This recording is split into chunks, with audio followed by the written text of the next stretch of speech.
ओम शांति। 4 फरवरी 2025 की अनमोल महावाक्य। मीठे बच्चे, बाप तुम्हें अविनाशी ज्ञान रत्नों का दान देते हैं। तुम फिर औरों को दान देते रहो। इसी दान से सद्गति हो जाएगी। प्रश्न: कौन सा नया रास्ता तुम बच्चों के सिवाय कोई भी नहीं जानता है? उत्तर: घर का रास्ता व स्वर्ग जाने का रास्ता अभी बाप द्वारा तुम्हें मिला है। तुम जानते हो शांति धाम हम आत्माओं का घर है। स्वर्ग अलग है, शांति धाम अलग है। यह नया रास्ता तुम्हारे सिवाय कोई भी नहीं जानता।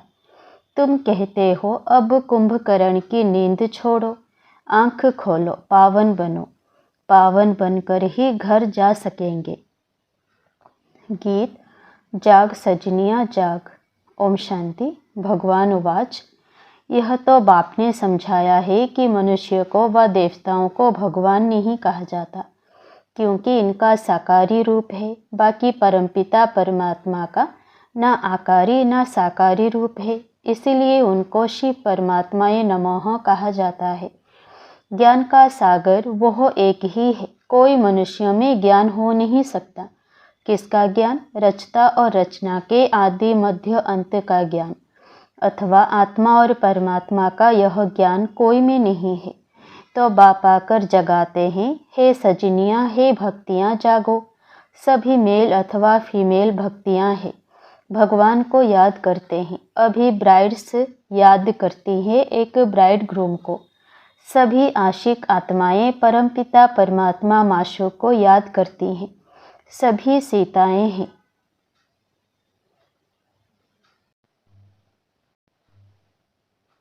सभी आशिक आत्माएं परमपिता परमात्मा माशूक को याद करती हैं। सभी सीताएं हैं। राम का परमपिता परमात्मा है।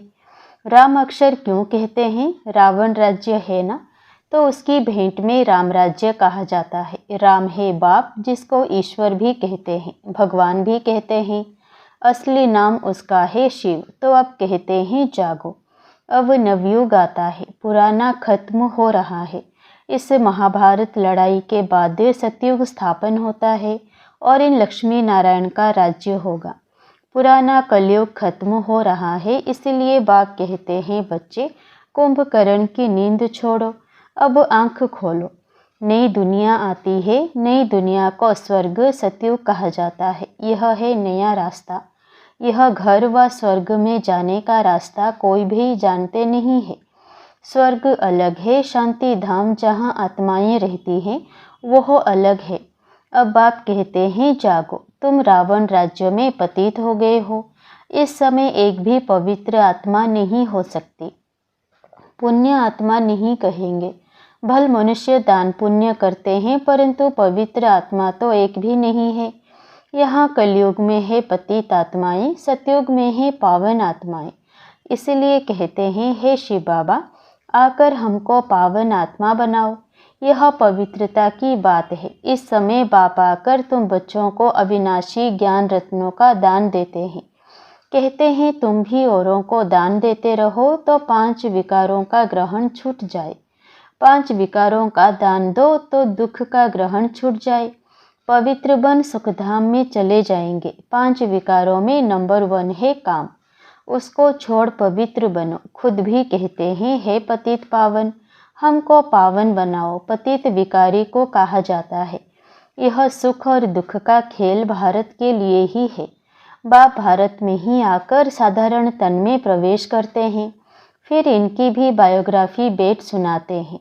यह है सब ब्राह्मण ब्राह्मणियाँ, प्रजापिता ब्रह्मा की औलाद। तुम सबको पवित्र बनने की युक्ति बताते हो। ब्रह्मा कुमार और कुमारियाँ तुम विकार में जा नहीं सकते हो। तुम ब्राह्मणों का यह एक ही जन्म है। देवता वर्ण में तुम 20 जन्म लेते हो। वैश्य शूद्र वर्ण में 63 जन्म। ब्राह्मण वर्ण का यह एक अंतिम जन्म है, जिसमें ही पवित्र बनना है। बाप कहते हैं पवित्र बनो। बाप की याद अथवा योग बल से विकर्म भस्म होंगे। यह एक जन्म पवित्र बनना है।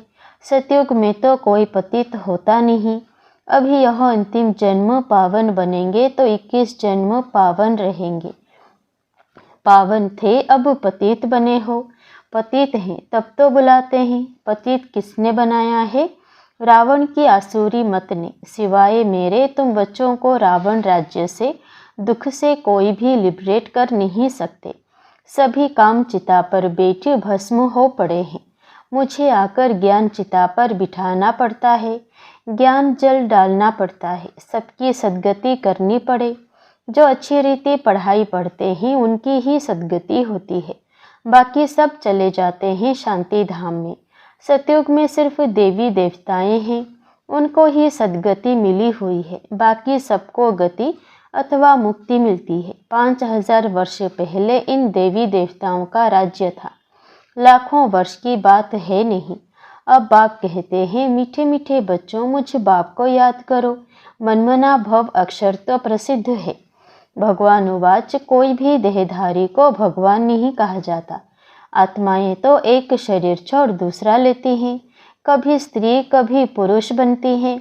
भगवान कभी भी जन्म मरण के खेल में नहीं आता।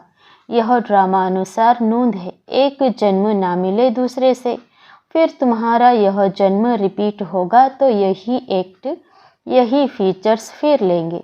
यह ड्रामा अनादि बना बनाया है, यह बदल नहीं सकता। श्री कृष्ण को जो शरीर सतयुग में था वह फिर वहाँ मिलेगा। वह आत्मा तो अभी यहाँ है, तुम अभी जानते हो हम सब बनेंगे। यह लक्ष्मी नारायण के फीचर्स एक्यूरेट नहीं है, बनेंगे फिर भी वही। यह बातें नया कोई समझ ना सके। अच्छी रीति जब किसी को समझाओ तब 84 का चक्र जानेंगे और समझेंगे बरोबर। हर एक जन्म में नाम रूप फीचर्स आदि अलग अलग होते हैं। अभी इनके अंतिम 84वें जन्म के फीचर्स यह हैं, इसलिए नारायण के फीचर्स करीब करीब ऐसे दिखाए हैं, नहीं तो मनुष्य समझ ना सके। तुम बच्चे जानते हो मम्मा बाबा ही यह लक्ष्मी नारायण बनते हैं। यह तो 5 तत्व पवित्र है नहीं, यह शरीर सब पतित हैं। सतयुग में शरीर भी पवित्र होते हैं। श्री कृष्ण को मोस्ट ब्यूटीफुल कहते हैं, नेचुरल ब्यूटी होती है। यहाँ विलायत में भल गोरे मनुष्य हैं, परंतु उनको देवता थोड़े ही कहेंगे।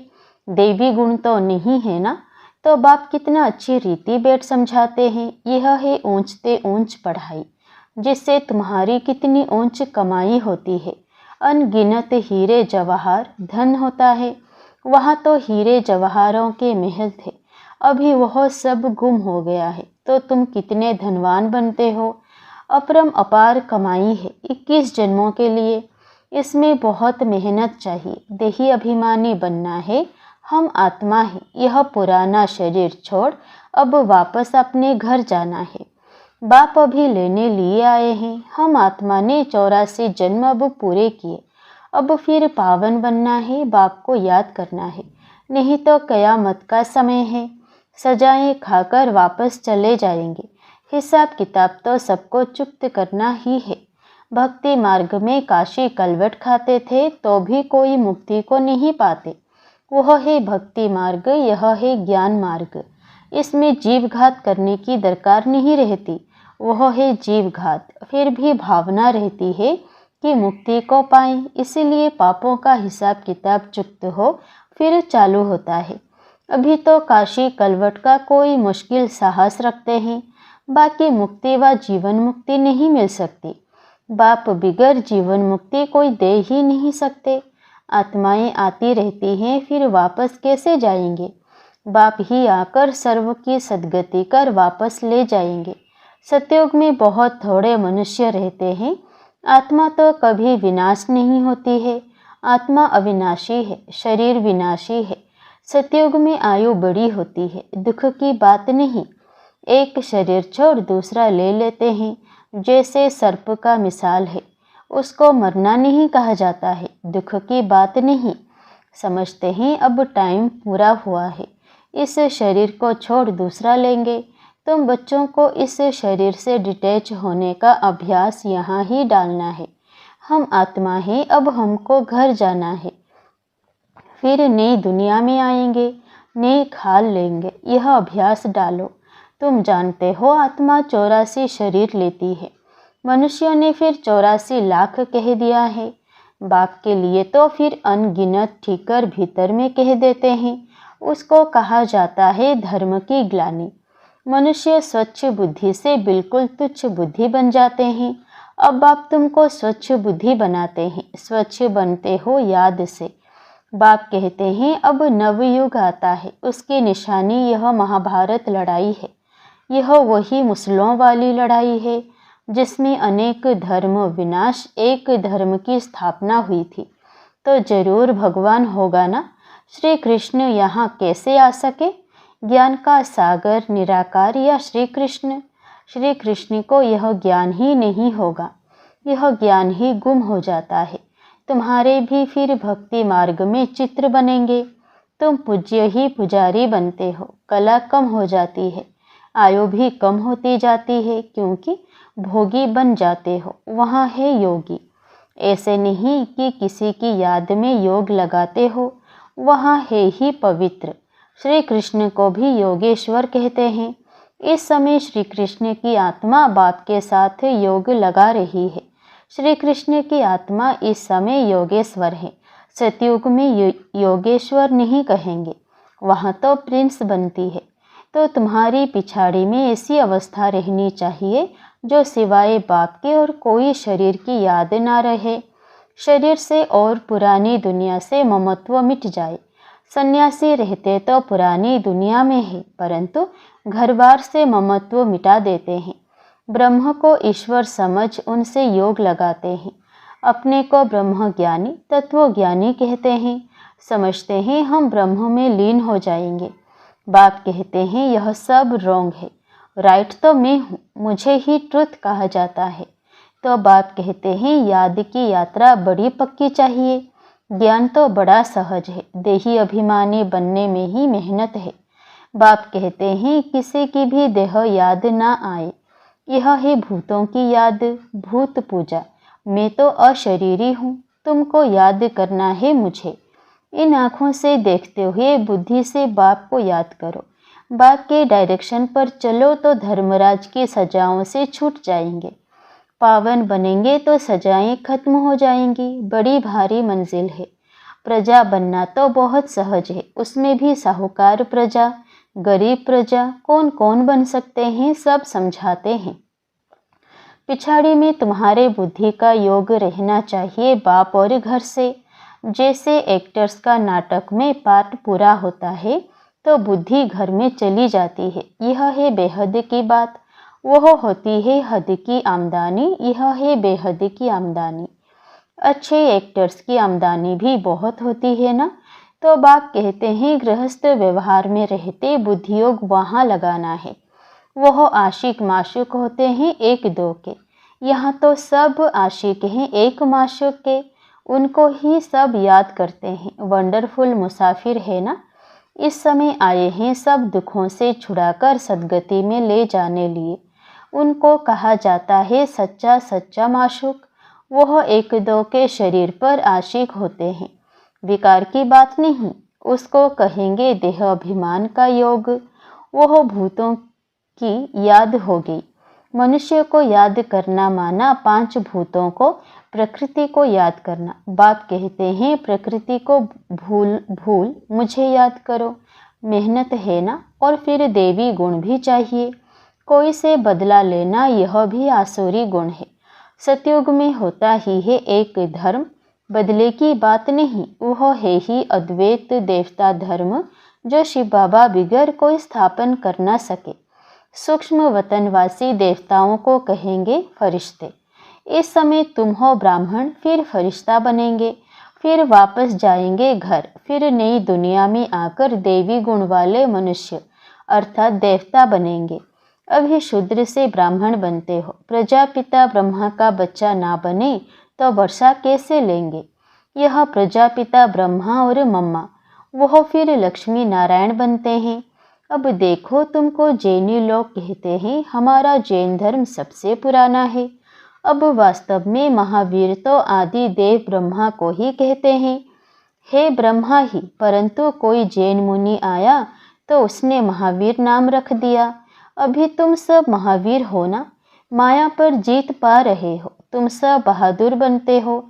सच्चे सच्चे महावीर महावीरनिया तुम हो। तुम्हारा नाम है शिव शक्ति। शेर पर सवारी है और महारथियों की हाथी पर। फिर भी बाप कहते हैं बड़ी भारी मंजिल है। एक बाप को याद करना है तो विकर्म विनाश हो और कोई रास्ता नहीं है। योग बल से तुम विश्व पर राज्य करते हो। आत्मा कहती है अब मुझे घर जाना है। यह पुरानी दुनिया है। यह है बेहद का संन्यास।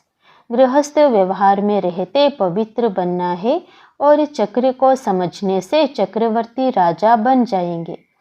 अच्छा, मीठे मीठे सिकिलधे बच्चों प्रति माता पिता बाप दादा का याद प्यार और गुड मॉर्निंग। रूहानी बाप की रूहानी बच्चों को नमस्ते।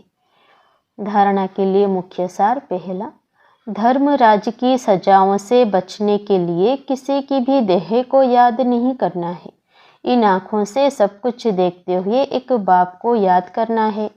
अशरीरी बनने का अभ्यास करना है, पावन बनना है।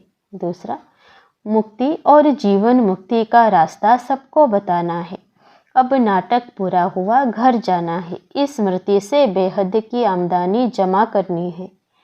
वरदान, 1 सेकंड की बाजी से सारे कल्प की तकदीर बनाने वाले श्रेष्ठ तकदीरवान भव। इस संगम के समय को वरदान मिला है, जो चाहे जैसा चाहे जितना चाहे उतना भाग्य बना सकते, क्योंकि भाग्य विधाता बाप ने तकदीर बनाने की चाबी बच्चों के हाथ में दी है। लास्ट वाला भी फर्स्ट जाकर फर्स्ट आ सकता है। सिर्फ सेवाओं के विस्तार में स्वयं की स्थिति सेकंड में सार स्वरूप बनाने का अभ्यास करो। अभी अभी डायरेक्शन मिले, 1 सेकंड में मास्टर बीज हो जाओ तो टाइम ना लगे। इस 1 सेकंड की बाजी से सारे कल्प की तकदीर बना सकते हैं। स्लोगन, डबल सेवा द्वारा पावरफुल वायुमंडल बनाओ तो प्रकृति दासी बन जाएगी। अव्यक्त इशारे, एकांत प्रिय बनो, एकता और एकाग्रता को अपनाओ। अनेक वृक्षों की डालियां अब एक ही चंदन का वृक्ष हो गया। लोग कहते हैं 2-4 माताएं भी एक साथ इकट्ठी नहीं रह सकती, और अभी माताएं सारे विश्व में एकता स्थापन करने के निमित्त हैं। माताओं ने ही भिन्नता में एकता लाई है।